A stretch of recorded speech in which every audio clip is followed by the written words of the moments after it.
practice day. Actually battled the heat and really had a good Thursday. So it was a good day today. How confident are you of being able to still run the ball if Josh goes or can't go for as long as you want? We feel great about the depth at the running back position, and he's a special player. That's why we drafted him where we were able to get him. That's how we got him. But we feel real confident in the backup running backs, and certainly we got a lot of confidence in offensive line. So, we will focus on running the football no matter who's back there. There's guys that have been here for a couple of years. Yeah, we got a veteran offensive line. Yeah. We say Colton Miller, the second-year player, but the rest of those guys up front got a lot of starts between them, as well as their backups. Josh is getting a lot of his yardage this season after contact. What is it that allows him to do that? Well, we've talked about it before. I know in London we mentioned that. He's just built. His build allows him. He's a thick-boned player, very strong. He's done a great job in the weight room, and he's got great vision. Let's not take away his running abilities, but he's just built like a running back, like how they're supposed to look. So that was, again, something that we felt like our scouting department did a great job in evaluating him, was that he would be a durable back, and we like what we've seen again so far. Yes, he didn't carry a heavy load when he was in college, but especially the last couple weeks and last week with the hurt shoulder, being able to carry the load he's carried. Were you guys confident that he could carry that heavy load? Yeah, I think, well, as a rookie too, we were confident when we drafted him, and again, based on his size and his makeup. But he's had 2 games here where early in the game he had dinged and had to go in the locker room. But both of those games he came right out and got right back in the action. So I think that was great to see. We as a staff thought that's something you hope that you'll see from your rookie players. That they got to learn that sometimes you're not going to always feel great, and yet you're still needed to carry your load. And he's shown he's done that in 2 weeks. Last week he got banged up on the shoulder a little bit. But he came right back and played through the pain, so we've been happy with him as far as that goes. What can you share about Tyrell now that he's back at practice with the team, even in a limited capacity? Well, Coach made a statement yesterday. Looks like he's got fresh legs. He hasn't been able to run for a while, so he looked good yesterday when he came out, and followed up with another good day today. So we're excited to get him back. Incognito took a year off last year, but he seems to have been playing as he was before that. Is that you worked with him before? Was that your expectation? When did you kind of see, hey, this guy maybe hasn't lost a step despite being away from the game and being in his 30s? Yeah, it's always a concern on his at that age. But the year off, and again, we mentioned this earlier as well, it's almost like he's found a fountain of youth. He looks fresh. He's looked, at least through the first 6 games of the season, he looks like a young player. And so we're excited about that. Certainly as they get older, you're expecting the legs to wear down first on somebody like that, but he showed no signs of aging right now. How have he and Colton kind of worked together and fit in the run game?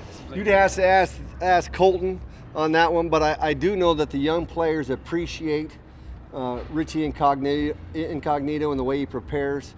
I know that really Rodney Hudson has mentioned it, that they just really appreciate the professionalism that he brings to work every day, and the willingness to help the young players. And we've got a number of older players that do that, but Richie's certainly at the front of the line for that. So we're happy.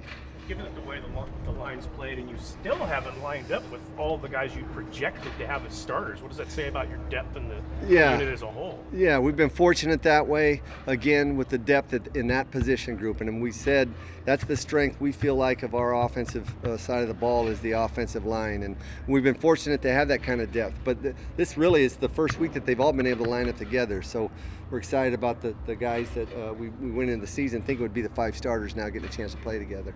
How did you evaluate David Sharp's team? Better. Again, all of those players, I know Coach mentioned it all the time, the improvement, daily improvement, and it's got to be yearly improvement. He talked about our second-year players need to make a big jump this year. We've seen improvement every game from our rookies class. And even as an older player, we say, your goal in every day when you come to work is to get better than you were the day before. And we've got a lot of guys who are doing that. We don't feel like we've got the arrow going down on many players right now on our side of the ball, so that's encouraging.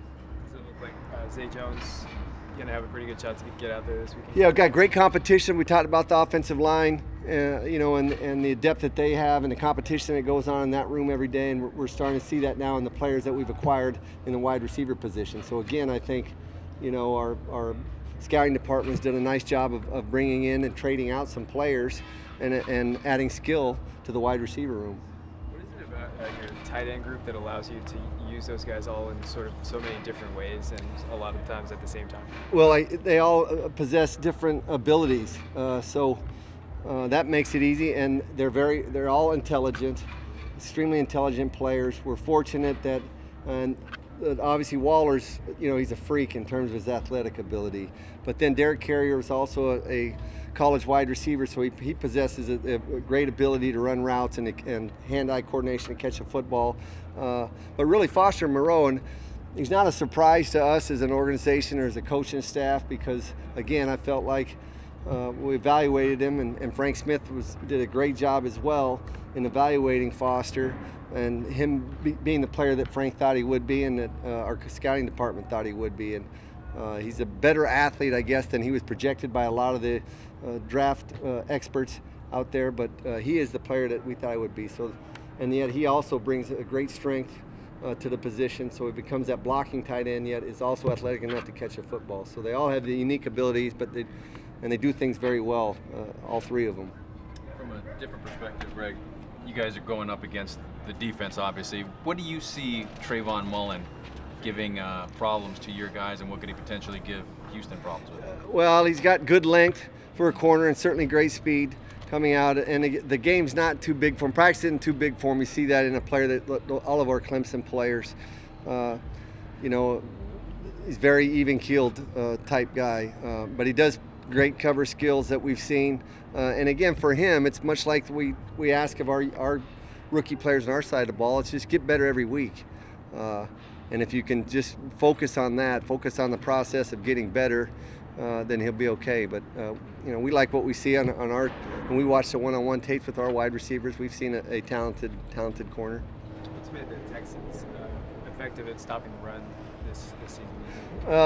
Great front seven, and they've had that, you know, I think that's kind of been a corner piece of that defense for the last 10, 12 years, really, is they built it on the front seven.